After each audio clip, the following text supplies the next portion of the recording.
All right. Hey, everybody. Shout out to our friends over at Ashley County Now on Facebook. We're going deep today specifically for you folks, taking a look at Ashley County's history as part of the bigger story of Arkansas. Yeah, that's right. Been digging through some fascinating essays, especially this one, Arkansas, a narrative history, second edition. Plus, some stuff from the Ovid T. Switzer Jr. papers. Tons of information here. Yeah, so we're mainly focusing on the late 1800s, like 1880 to 1900. Yeah. But to really get it, we got to go back further, touch on Reconstruction after the Civil War, even earlier, for the full picture. Totally. The goal is to pull out some of the key, maybe even surprising things from the past, connect those dots so we can better understand where we are now. And look, history's full of good stuff, but it's also complicated. Understanding that is so important. Okay, so let's dive in. Post-Civil War, what were some of the biggest challenges Arkansas was up against? Oh man, where to even start? Recovering from the war was immense. Not just rebuilding, but figuring out what the South, including Arkansas, would even become. Right, and that leads us to this idea of the New South. What was driving that? Basically, it was a vision. The South needed to move away from just agriculture, especially cotton, and get into industrialization. Modernize, like the North. Diversify, build a different kind of future. And how did Arkansas fit into that? What were the key factors there? Railroads, for sure. They were like the state's new lifeline, connecting everything, made it way easier to get resources out there, timber, coal, you name it. Huge growth in those industries because of it. So all this railroad, this industry stuff, was that mostly people and money from inside Arkansas? Not entirely. A lot of northern money was coming in. Investors saw the potential, especially in timber and mining. They put a lot into developing those resources, building railroads too. But it does make you think, who ultimately benefited the most? That's a good question. What did all this mean for the average person in Arkansas? Think places like Ashley County. Well, you saw towns springing up, literally around sawmills and mines. These became the new centers of activity, people looking for opportunity as the old farming ways were changing. Lots of upheaval for sure. Which brings us to the decline of what they call agrarian independence. What did that look like for farmers? Basically, it was a shift. Farmers went from being pretty self-sufficient, growing their own food, to depending on cash crops, mainly cotton. They were at the mercy of the market now. And that sounds pretty risky. You bet. Cotton prices were all over the place. When they dropped, farmers had to grow even more just to try and stay afloat, which could then make prices drop even further. Not a good situation. And this is where tenant farming and sharecropping come in, right? What were those systems like? Yeah. So many farmers lost their land. Debt, hardship, They ended up renting from landowners. That's tenant farming. Sharecropping was tougher. You'd work a piece of land, get a share of the harvest. But the landowner usually provided supplies too, and the terms were often awful. The sharecroppers barely got by. Plus, there was this thing called a crop lien system. Merchants would give credit for supplies, but put a lien on the future crops. High interest rates trapped people in debt. So railroads opened up markets, but not everyone was benefiting equally. Exactly. They had so much power over freight rates, could be really high for small farmers. Took a big chunk out of any profit they might have made.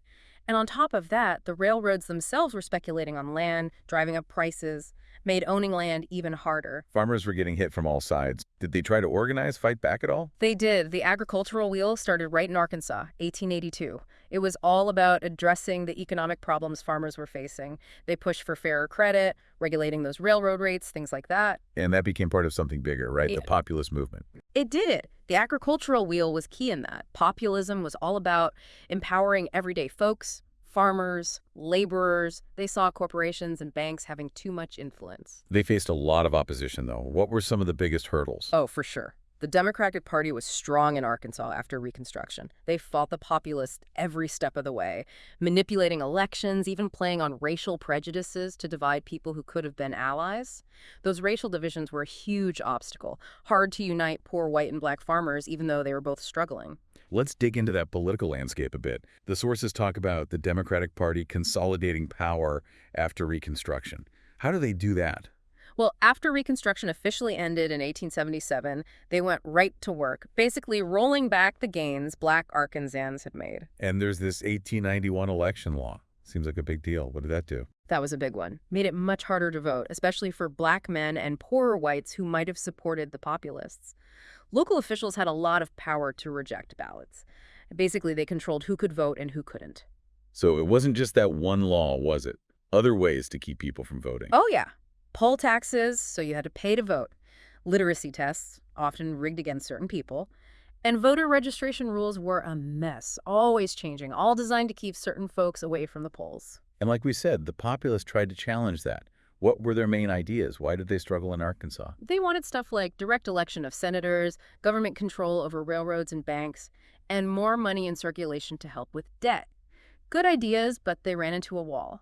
The Democrats, who were tied in with businesses, fought them hard. Voter suppression, intimidation, even outright fraud to stay in power. And those racial divisions were a factor too. Populists needed a broad coalition to succeed, and that was really hard to achieve. It all connects to segregation and Jim Crow, doesn't it? How did those laws come about? Yeah, as the Democrats got more powerful, they made segregation official. Jim Crow laws, that's what they called them. Separation of black and white people everywhere. Schools, transportation, everything. It was all about inequality, baked right into the law. And there was a lot of violence, too, wasn't there? Sadly, yes. Lynching became a tool of terror. Way to enforce white supremacy, keep black communities afraid. That threat of violence, plus being shut out of voting, meant black voices were silenced. The Democrats were firmly in control. The sources also mention newspapers playing a role. How did they fit into all this? Especially the papers supporting the Democrats. They had a big influence, pushing white supremacist ideas, making the populists look bad, saying any black political activity was dangerous. They helped prop up the system, made it hard to challenge anything. We're talking about a pretty messed up time. Let's switch gears a bit and talk about work. Arkansas was industrializing. What was it like for the people in those new industries? It was brutal. Timber, mining, railroads, those were tough jobs. Long hours, 6 days a week, often 12, 14 hours a day. The pay was terrible, and it was dangerous work, especially in the mines and logging. Accidents all the time, people getting hurt, even killed. There weren't really safety rules to protect anyone. Did these workers try to organize?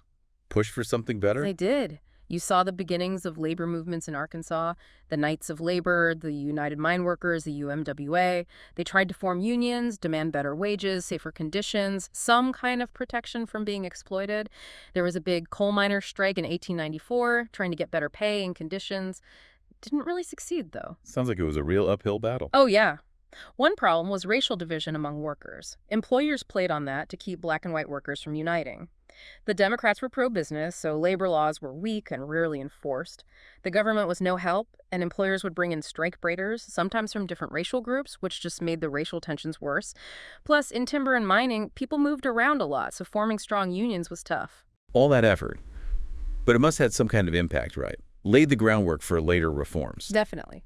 Even if they didn't win right away, those early movements were important. They got people talking about workers' rights, and that's what leads to change eventually. It took time, but those struggles in the late 1800s helped pave the way for better labor laws and protections in Arkansas and the whole country. To understand all this better, let's go back further. The end of Reconstruction in Arkansas seems like a turning point. Yep. What were the immediate effects? Yeah, 1874, the election and the new state constitution, that marked the return of the Democrats. Full force. Basically, it was the start of the Jim Crow era in Arkansas. So all the progress black Arkansans had made, that got reversed. Pretty much. They started losing their voting rights, and segregation became the law of the land. All those steps towards equality during Reconstruction, they were systematically dismantled. The sources mention white conservatives pushing back against Reconstruction. What did that look like? It was ugly. Violence, intimidation, the whole works. Groups like the Ku Klux Klan, they were all about terror. Targeting black communities, anyone who supported them. Violence, threats, even murder to shut down any black political activity. They wanted white supremacy, and they were willing to do whatever it took. That climate of fear really undermined Reconstruction. So Ashley County itself, the history goes way back, named after Chester Ashley. Who was he? What was he all about in early Arkansas? Oh, he was a big deal. Very successful lawyer, powerful politician, U.S. senator. He had a huge hand in shaping Arkansas, both legally and politically, even back when it was a territory. He even helped found what became the Rose Law Firm. It's still around today. And there's some drama there, too. The Conway-Crittenden duel. What was his connection to that? Yeah, so Ashley was partners with Robert Crittenden, one of the guys in that duel. Ashley wasn't involved in the actual fight, but when Henry Conway died, it shook up the political scene. A group called the Family became really powerful, and Ashley later opposed them as a leader in the Whig Party in Arkansas. It's important to remember, back then, things were different. The sources say Ashley owned slaves. How does that affect how we see him? That's crucial. His wealth, his status, all tied up with slavery. He benefited from a system that was completely unjust, denying basic human rights to enslaved people. We can't ignore that part of his story. It adds another layer to understanding his role in Arkansas history, reminds us how flawed things were back then. Going back even further, before Arkansas became a state, there's Arkansas Post. Why was that place so important in the early days? That was one of the first European settlements in the area. The French started it as a trading post. It was even the territorial capital for a while. Arkansas Post was a hub for everything back then, economics, politics, you name it. It was right where the Arkansas and Mississippi rivers meet, perfect for trade and communication. Wow, so many layers of history in one place. And even before Europeans arrive, there's a much deeper history to Ashley County, isn't there? Absolutely. We're talking millions of years. Geologically, that land was once underwater in an ancient sea. It went through incredible changes over vast stretches of time. And then you have those megafauna, those giant ice age animals. What kind of creatures were roaming around there? Picture mammoths and mastodons, giant sloths, saber-toothed cats, huge animals shaping the environment for thousands of years before they died out, around 10,000 BCE. It's hard to grasp that kind of timescale compared to our recent history. Puts things in perspective, for sure. And then, of course, humans arrived. Yep, the first people there were the Paleo-Indians. Came at the end of the Ice Age, skilled hunters like the Clovis people, adapting to the changing world. Later, you have the Poverty Point culture, known for their earthworks and trade networks. We found stuff like that grinding bowl near Fountain Creek in Ashley County. Proof that they were there living their lives thousands of years ago. That grinding bowl is a direct link to that ancient past, isn't it? Someone using that right there in Ashley County all that time ago. Absolutely. We tend to focus on the recent past, but the story of Ashley County goes back millennia and geologically even further. It's a deep and layered history. And moving closer to the late 1800s, the sources talk about the D.R. Bun Swamp changing. How did logging and railroads play into that? Starting in the late 1800s and really picking up in the early 1900s, logging boomed. The railroads made it all possible. Companies like Union Sawmill Company came in, using the railroads to bring in equipment and move timber. They took out massive amounts of lumber from the swamp. So it wasn't just about connecting farms and mines. The railroads opened up those natural resources for exploitation. That's it. They provided the way in, deep into the swamp, and a way to get the timber out to the rest of the country. It completely changed the D.R. Bone Swamp, the environment, the economy, everything. Those effects are still felt today. Wow, what a journey through Arkansas and Ashley County history. Looking back, what are some of the big takeaways from all this? I'd say a few things stand out. That huge economic shift, from farms to industry and resource extraction, the battles over political power, with efforts to keep certain people from voting, and the rise and fall of movements like populism. And, of course, the terrible reality of racial inequality, with Jim Crow laws making segregation official. And all this is happening against a backdrop of a much, much longer history, from the land itself to the indigenous cultures that were there long before. And for our listeners in Ashley County, it's important to remember, none of this just vanished.